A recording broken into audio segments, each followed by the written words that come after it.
At some point, all of us realize that it is easier to become better at anything by avoiding the mistakes than it is by learning new skills. You can become a better speaker by avoiding the most common mistakes that most speakers make than by learning new tricks of the trade. Hi, my name is Rahul Kolle. I am a storyteller, a TEDx speaker, and a show host. I've been doing this for close to 10 years now. And in this video, I want to discuss with you 3 things that you can avoid to become a far better speaker than you are today.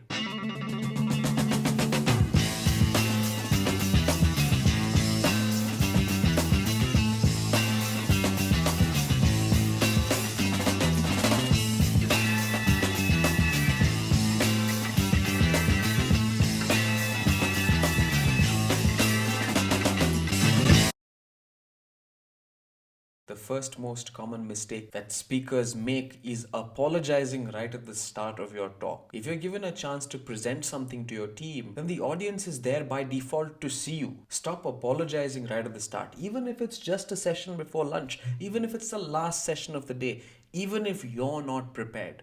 The moment you start apologizing, the audience thinks you're not confident. There have been many occasions where I've seen speakers go up on stage, perfectly confident speakers who are confident of their content, who go up on stage and say, please put up with me for the next few minutes, or please bear with me while I get through these slides. This apologetic tone makes the audience instantly switch off. तुमसे ना हो पाएगा. What you want to do instead is to just drop the apology act. Go about your talk the way you normally would, only without apologizing. The second thing you can do to instantly enhance your speaking repertoire is to avoid verbal crutches. Most of us use words that don't mean anything just to fill up the gaps in our speech. Now, this not only makes the audience switch off, but it also takes away from your credibility as a speaker. Whenever we're trying to think of things to say and we want to add a buffer in our sentence, we use what we call filler words. These could be words like, you know, basically. What I'm trying to say is, in my honest opinion. Now, all of these words stand alone, don't cause any harm, but when you repeat them over and over and over again, it becomes a crutch. I had a terrible habit of ending every sentence with, all right, because I wanted the validation and the head nod from the audience. But what it did instead is it took away from my credibility because I kept saying that word all right over and over again. So what do you do instead? Instead of using filler words and instead of using buffer words, say nothing. Just use silence.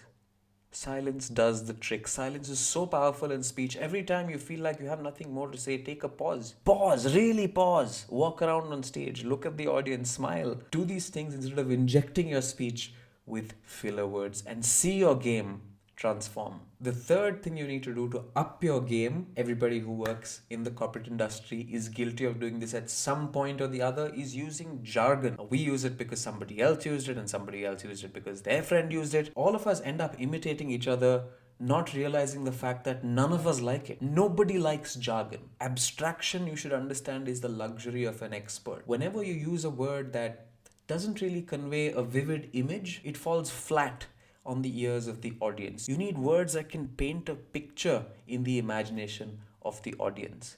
Now, words like transformative technology, cost-based reciprocal re-engineering, customer-oriented visionary paradigm, they sound really cool, but they sometimes mean nothing. And we end up using them because it's present in our context, but the audience that you're presenting to may have never heard it before and they can't add 2 and 2 together. Now, this is not me undermining or underestimating your confidence. This is just me being kinder to your audience and mine by using words that actually grab their attention instead of using words that make them switch off. These are my 3 suggestions to you as a speaker. Practice these before you go on stage the next time or before speaking at your next team meeting, and watch your audience hanging on to every word you're saying. Thank me later. Actually, don't thank me later. Thank me right now. The way you can thank me is by subscribing to my channel and liking this video, because it tells the algorithm that you found it useful, and the algorithm will then potentially push it to other people who might then find it useful. All of this is good news for me as a creator. So do that for me. And if you want to watch my video on how to make great small talk at work, in fact, 4 great ways to make small talk at work, I've made a video on that too, and I'm going to link it at the end of this video. So check it out.